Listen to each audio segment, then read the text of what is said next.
All right. I believe I am live. All right, cool. See if we get any folks that join. All right.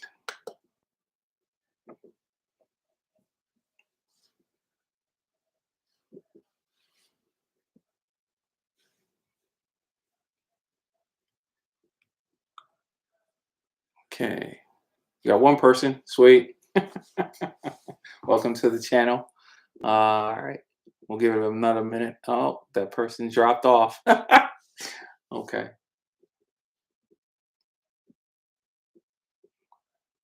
All right. I'll get going here regardless in about a minute and kind of go over what I want to do here on the live chats. And what my goal is on Sundays. To basically start some conversation with my YouTube community as I build up and discuss some topics that I think all of us would like to discuss when it comes to Fujifilm, street photography, as well as camera gear. Pretty much those things that's going on in the camera industry, and have a nice, wonderful discussion about topics with everybody on YouTube who wants to join. So, what I plan on doing is picking a Sunday here and there in each month to discuss a topic, and have some fun with it. Today's topic, I wanted to go over basically monochrome. So we know that Leica is the king of monochrome with their Leica M10. A lot of great reviews on it. But as you guys are aware, I'm a Fuji shooter, so I wanted to basically ask the question to my subscribers, as well as anybody that happens to come on this live and see this video after the fact. What do you guys think about the X100V being made into a monochrome version? Should Fuji do something like that? It's a very popular camera. You go on YouTube, you see a lot of videos about folks using the X100V, falling in love with it, their first month, 2 month, year, whatever. I don't know if it's been out a year yet, but the whole X100, or I should say X100 series of cameras have had some love from the very beginning. And with the upcoming announcement in May, I thought it'd be interesting if there was even a hint of a monochrome sensor from Fuji for one of the cameras, and what would be the best camera to do it. So um, I think the X100V would be an awesome camera to do it in. Now, I know that there is a monochrome option in the filter, and I do know that there's also acros in the filter. Leica has the same scenario. They do the same thing with theirs, but that we all know that when it comes to monochrome, and or taking that color filter and the micro lenses off of that sensor, it definitely has an effect on the camera's ability to be more hypersensitive to detail and gives you more gray tones and so forth. So basically, I think it would be a good idea. And the reason being is because there would be a difference, than going from a simulated filter on this to an actual monochrome design sensor. There are some companies, I did manage to find one and wait for some information from them to see what they would charge to do a Fuji X100V or X E4 and make that a monochrome censored camera and be able to see what pics are out there. As we know, with the X4 trans sensor, it's a different setup than the Bayer sensor. The different arrangements of the color filters, and but the ability to remove that filter, those color filters, and those micro lenses off, it's just as difficult as if it was a Bayer sensor. So to be honest with you, you're talking about a process that definitely would require a really technical and very skilled group of folks to do.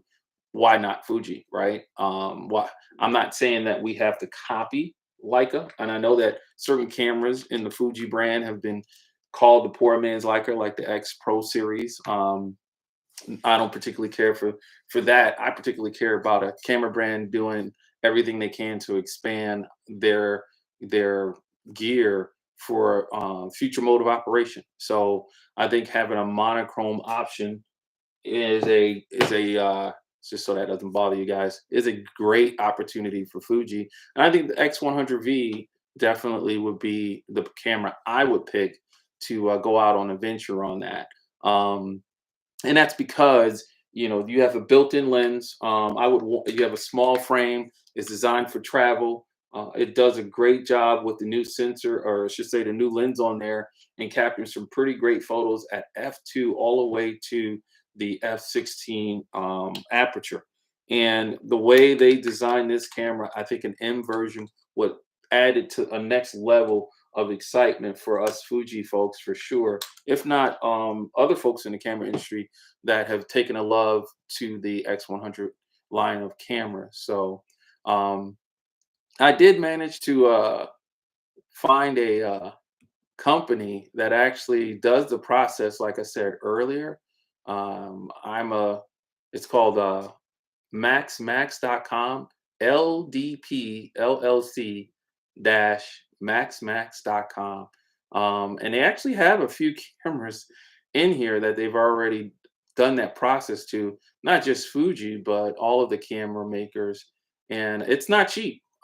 Getting one of their cameras that they've turned into a monochrome is not cheap. Just an example, looking at an X100H they have in here after they've done the monochroming process, you're talking about 300, or not 300, but I say a 3,000 plus camera because of that process, right? And we're talking an X100H. So it'd be curious to see if it was one of the newer sensors, the X Trans 4 sensor, and one of the newer cameras, like I said, and see what that would be, or if what the cost would be if you had your own camera and you sent it to them. So again, once I get that information from them, I'll make sure I add to the comments in this live stream once it posts for you guys. Um, so right now, wanted to basically say thanks again to all the subscribers. We hit over 200. I'm pretty excited about that. Thanks to you guys. We're officially in the 200 range, and I'm pretty excited about where we're going with the channel. I plan on having these Sunday chats, and as they grow, talk more about the topics that's going on that we want to discuss. Make sure you guys drop in the comments letting me know what it is that you guys would like to discuss. Again, I'm looking for topics around street photography, Fuji cameras, of course, camera gear in general as well. Whether that be the latest camera bag somebody wants to talk about as far as traveling. Maybe you ride bikes, something I like to do in the summer, spring, and fall. And I plan on actually bringing my X100V with me, and would like to get a good camera bag for that, so that I don't have to worry about that camera jumping around on my back. Maybe a fanny pack that rests on the back while you're riding. That would be cool. Are there any folks out there in our nice little channel community that actually ride with camera gear on their bike, and see what suggestions you guys have? So that's what again I'm looking at doing with this live stream chat for now, about 2 Sundays a month, and then we'll see where it goes from there. So wanted to keep this first live stream short, see how it goes, see how my picture looks. You guys definitely give me your comments and how you think this looks, and I can improve on it, and then be ready for the next one. So with that, thanks again for all of you that tuned in. I appreciate it, and we'll keep this going and have some fun with it. Have a good one, guys.